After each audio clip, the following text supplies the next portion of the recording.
Que a graça e a paz de Cristo estejam com todos vocês. Eu gostaria que vocês pensassem nesta pergunta, tanto como casal, como indivíduo. O que vocês não suportariam perder? O que você não suportaria perder? Essa pergunta é importante à luz do que eu vou falar. E eu gostaria que você analisasse a resposta ao longo dessa nossa meditação de hoje. Em 1 Coríntios capítulo 7, do verso 29 ao 31, nós lemos o seguinte: Isto, porém, vos digo, irmãos, o tempo se abrevia, o que resta é que não só os casados sejam como se não fossem, mas também os que choram como se não chorassem, e os que se alegram como se não se alegrassem, e os que compram como se nada possuíssem, e os que se utilizam do mundo como se dele não usassem, porque a aparência deste mundo passa. O que Paulo está ensinando para a igreja e em especial neste capítulo para os casais da igreja de Corinto? Claro que a carta era para todos, mas aqui está num contexto que ele está tratando de situações dentro da família, dentro do casamento. O que Paulo quer dizer com isso?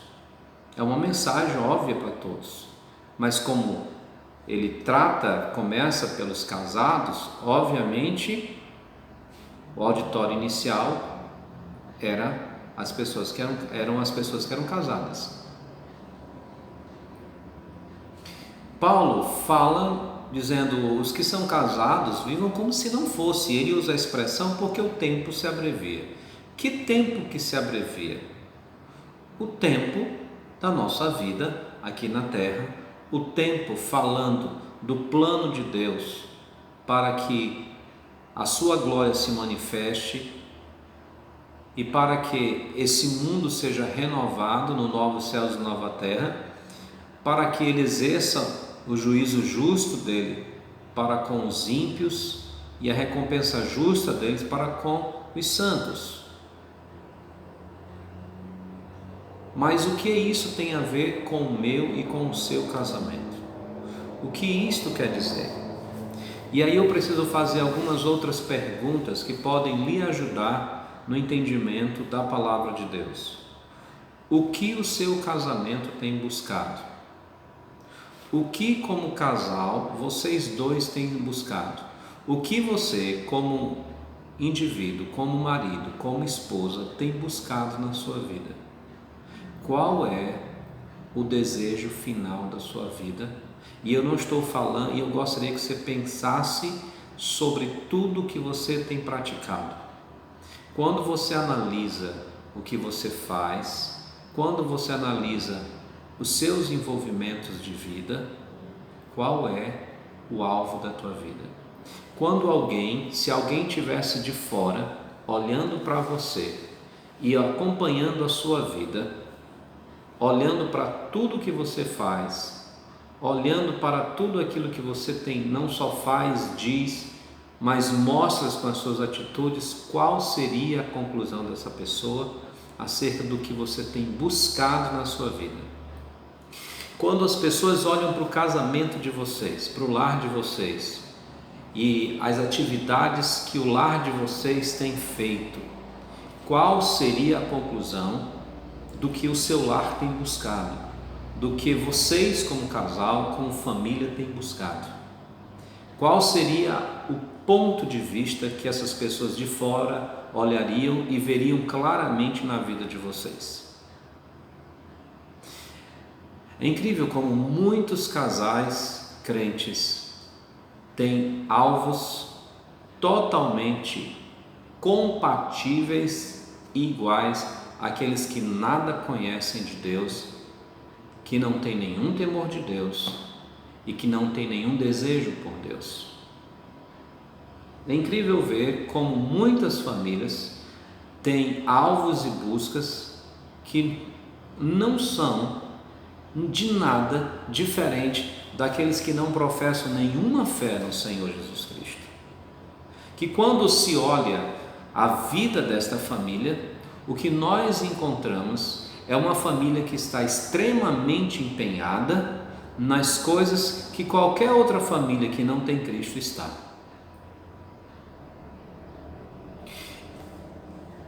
E dessas coisas que estão empenhadas, elas passam a fazer parte das necessidades e das satisfações e das dependências que o nosso coração pede ou passa a ter. Parece uma coisa um tanto filosófica e eu gostaria de que você entendesse de maneira mais clara. Muitas vezes nós começamos a ter alvos na nossa vida e nós começamos a nos empenhar para isso. Nós começamos a ter esse alvo de vida e aquilo começa a ser algo extremamente importante para nós e nós começamos a investir o nosso tempo, o nosso dinheiro, a nossa dedicação, de forma que daqui a um momento, se nós não tivermos aquilo que estamos investindo, nós começamos a ser pessoas infelizes. Nós começamos a nos sentir frustrados. Nós começamos a ser pessoas desanimadas, ser pessoas infelizes, ser pessoas sem alegria, porque aquilo que nós empenhamos a nossa vida não está acontecendo. A família hoje, que muitas vezes se diz cristã, tem colocado sua busca e felicidade. Muitos casais que se dizem crentes em Cristo Jesus têm colocado a sua busca e a sua felicidade em coisas que, como diz Paulo, um momento vão desaparecer, vão sair.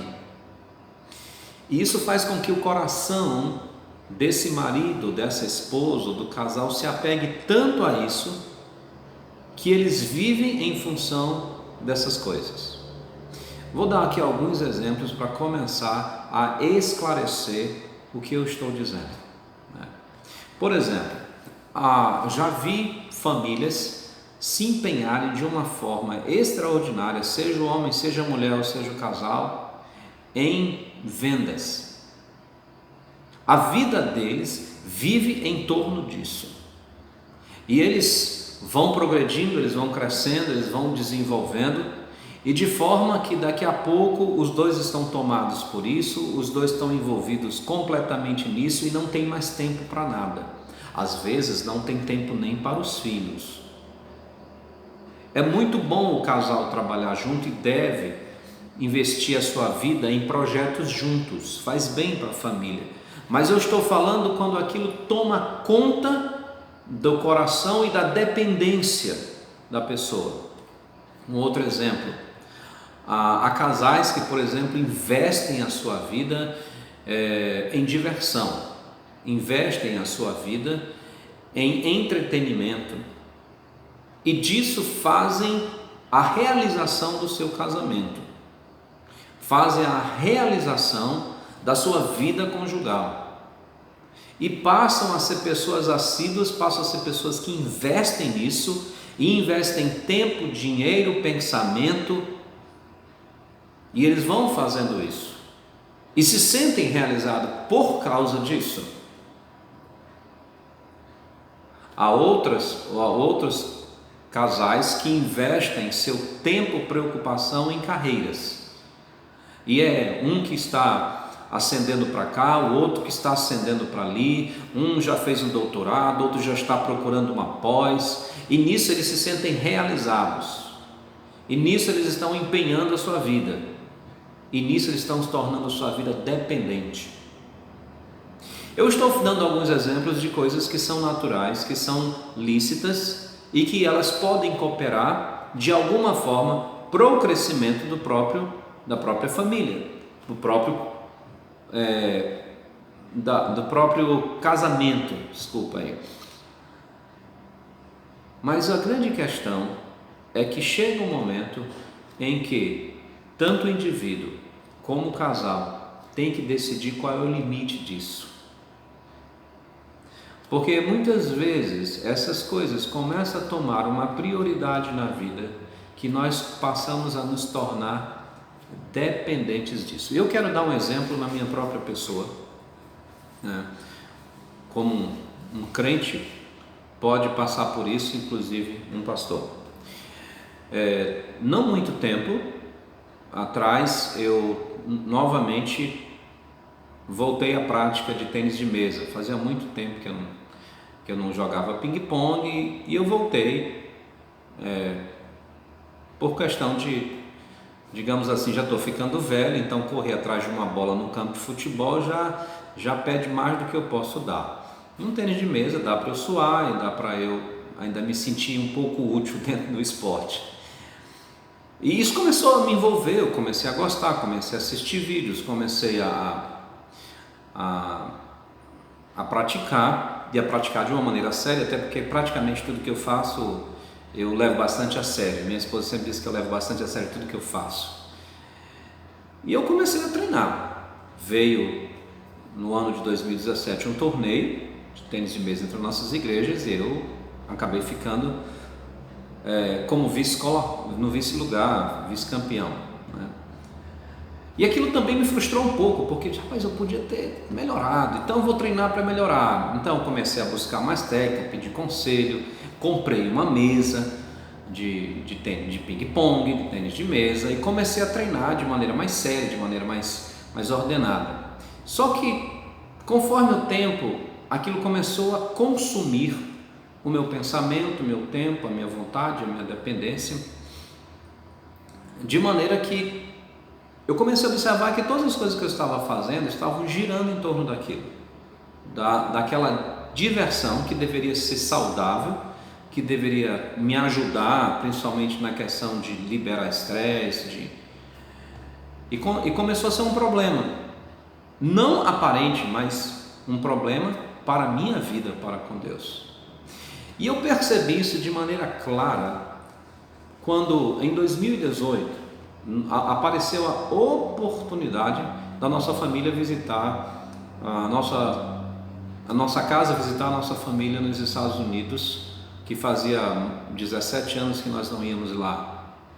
E o mais interessante foi que eu passei o ano de 2017, o restante de 2017 e todo 2018 me preparando para o torneio que vinha no ano que vem.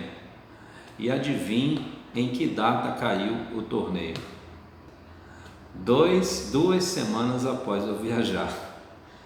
Quer dizer, todos os meus planos que eu tinha feito foram por águas abaixo. E foi ali que eu percebi que o meu coração estava tomado por uma coisa que era lícita, mas que eu tinha tornado algo de idolatria na minha vida, como dependência. E foi ali que eu comecei a dizer: Senhor, eu quero usar as coisas da forma correta, mas sem me tornar dependentes dela. E é isso que Paulo está dizendo.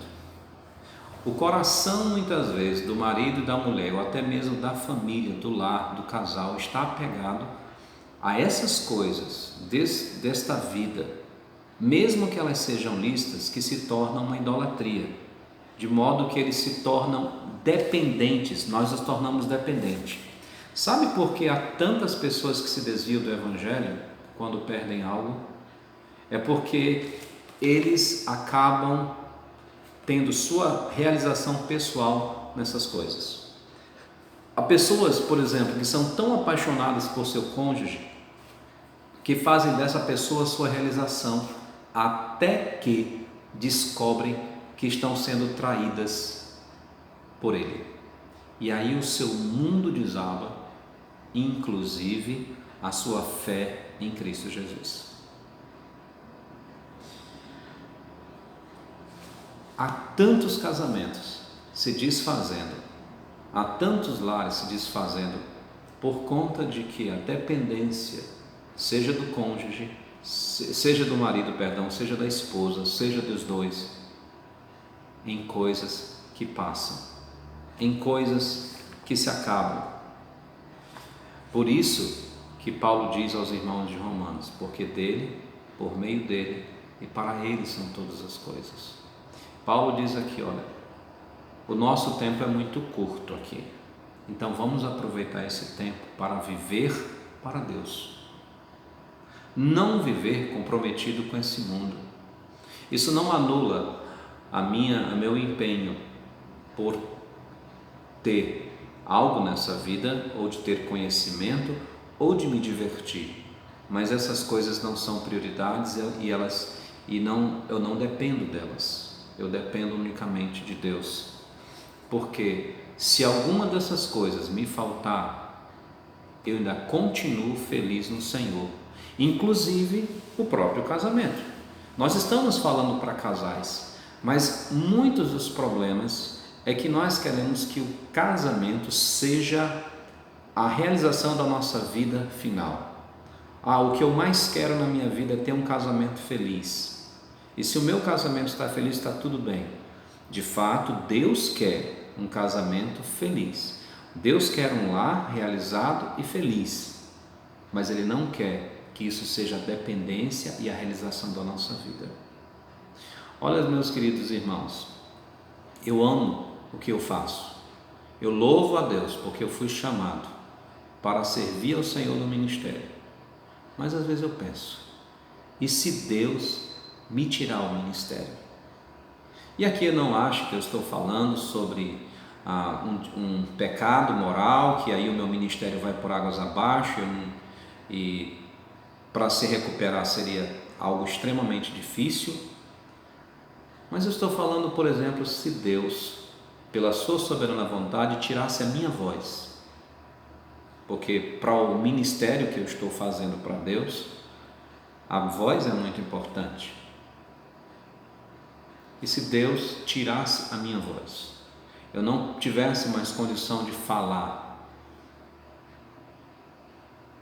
como eu me sentiria?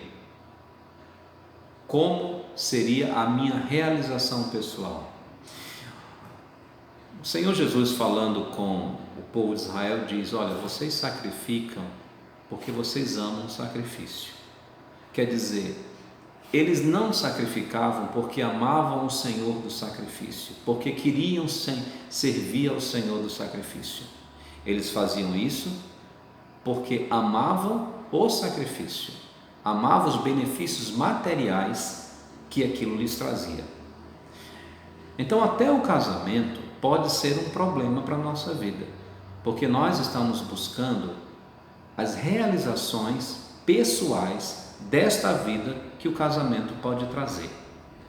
O casamento não é um fim em si mesmo, mas a forma que Deus usa para que vocês vivam para a glória dele.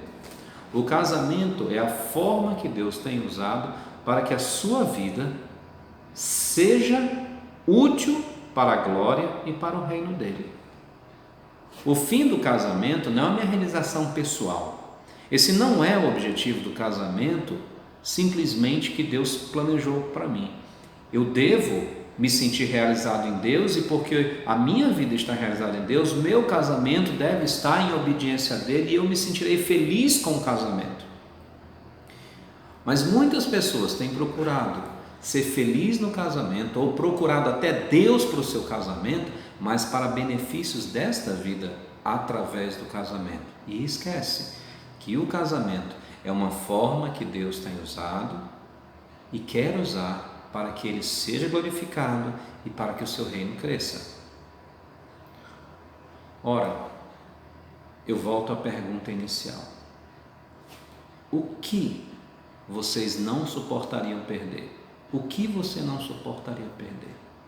E eu quero terminar com o servo de Deus dizendo, quando o salmista Davi diz aqui no Salmo 63: ó Deus, Tu és o meu Deus forte, eu te busco ansiosamente, a minha alma tem sede de Ti, o meu corpo te almeja como terra árida, exausta, sem água.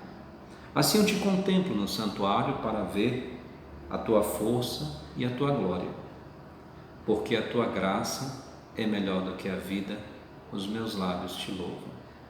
O salmista diz aqui: Senhor, eu posso perder até a minha vida.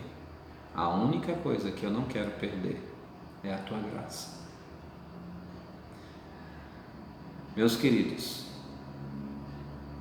se tem algo que nós devemos